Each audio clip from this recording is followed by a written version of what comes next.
Velachery sketch. காங்கிரசுக்கு மக்கள் கொடுத்த ரெட் கார்டு. வேளச்சேரியை வசமாக்கும் இரட்டை இலை. வேளச்சேரி சட்டமன்ற தொகுதியின் தற்போதைய அரசியல் களம் ஆளும் கட்சிக்கு எதிரான அதிருப்தி அலையிலும் அதிமுகவின் எழுச்சியிலும் ஒரு சுவாரஸ்யமான திருப்பத்தை எட்டியுள்ளது. கடந்த தேர்தல்களில் நிலவிய சூழலை விட இந்த முறை அதிமுகவின் வெற்றி வாய்ப்பு என்பது வெறும் கணிப்பாக இல்லாமல் கள நிலவரத்தின் நிதர்சனமாக உருவெடுத்திருக்கிறது. இந்த மாற்றத்திற்கு மிக முக்கியமான அஸ்திவாரமாக அமைந்தது வேளச்சேரி மக்கள் சந்தித்த பெருவெள்ளம். இந்த தொகுதியின் தற்போதைய காங்கிரஸ் எம்எல்ஏ அசன் மௌலானா மீது மக்கள் கொண்டிருக்கும் கோபம் சாதாரணமானது அல்ல. வெள்ளத்தின் பிடியில் சிக்கி மக்கள் தவித்தபோது அவர்களுக்கு துணையாக நிற்க வேண்டிய எம்எல்ஏ காட்டிய மெத்தன போக்கு கள நிலவரத்தையே மாற்றியிருக்கிறது. நிவாரணப் பணிகளுக்காக அவர் தொகுதிக்குள் சென்றபோது ஆத்திரமடைந்த மக்கள் அவரை விரட்டியடித்த காட்சிகள் வேளச்சேரி மக்களின் மனதில் இன்னும் ஆழமாக பதிந்துள்ளன. எங்கள் கஷ்டகாலத்தில் எங்கே போனீர்கள் என்ற மக்கள் கேள்விக்கு அவரிடம் இன்று வரை முறையான பதில்கள் இல்லை. இதன் காரணமாக காங்கிரஸ் எம்எல்ஏ அசன் மௌலானா வேளச்சேரியில் தனக்கு வெற்றி வாய்ப்பு இல்லை என்பதை உணர்ந்து எப்படியாவது வேறு பாதுகாப்பான தொகுதிக்கு தப்பித்துவிட வேண்டும் என்று அவர் மேற்கொண்ட நகர்வுகள் தோல்வியில் முடிந்தன.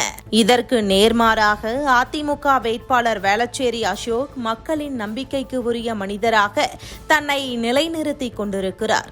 அதிகாரத்தில் இல்லாத போதும் வெள்ளம் பாதித்த பகுதிகளில் இடுபளவு தண்ணீரில் இறங்கி மக்களுக்கு தேவையான உணவு, குடிநீர் மற்றும் அத்தியாவசிய உதவிகளை அவர் நேரடியாக சென்று வழங்கியது மக்கள் மத்தியில் அவருக்கு பெரும் செல்வாக்கை தேடி தந்திருக்கிறது.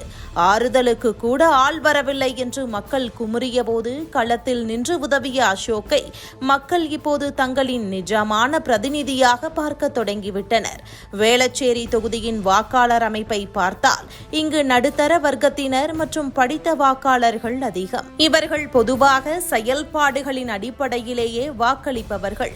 மேலும் இந்த தொகுதியில் தேசிய ஜனநாயக கூட்டணிக்கு என ஒரு நிலையான வாக்கு வங்கி எப்போதும் உண்டு. அசன் மௌலானாவின் நிர்வாக தோல்வி, நிறைவேற்றப்படாத வாக்குறுதிகள் மற்றும் வெள்ள மேலாண்மையில் காட்டிய அலட்சியம் ஆகியவற்றிற்கு முற்றுப்புள்ளி வைக்க மக்கள் துடித்துக் கொண்டிருக்கிறார்கள். சுருக்கமாக சொன்னால் இந்த தேர்தல் அசன் மௌலானாவிற்கு ஒரு சவாலான அக்னி பரீட்சையாகவும் அதிமுகவின் வேளச்சேரி அசோக்கிற்கு ஒரு வெற்றி கொண்டாட்டமாகவும் அமையப் போகிறது. காங்கிரஸ் எம்எல்ஏவின் அரசியல் சறுக்கலும் அதிமுகவின் தீவிரமான களப்பணியும் இணைந்து வேளச்சேரியை மீண்டும் அதிமுகவின் கோட்டையாக மாற்றுவது உறுதி என்பதுதான் தற்போதைய கள நிலவரம்.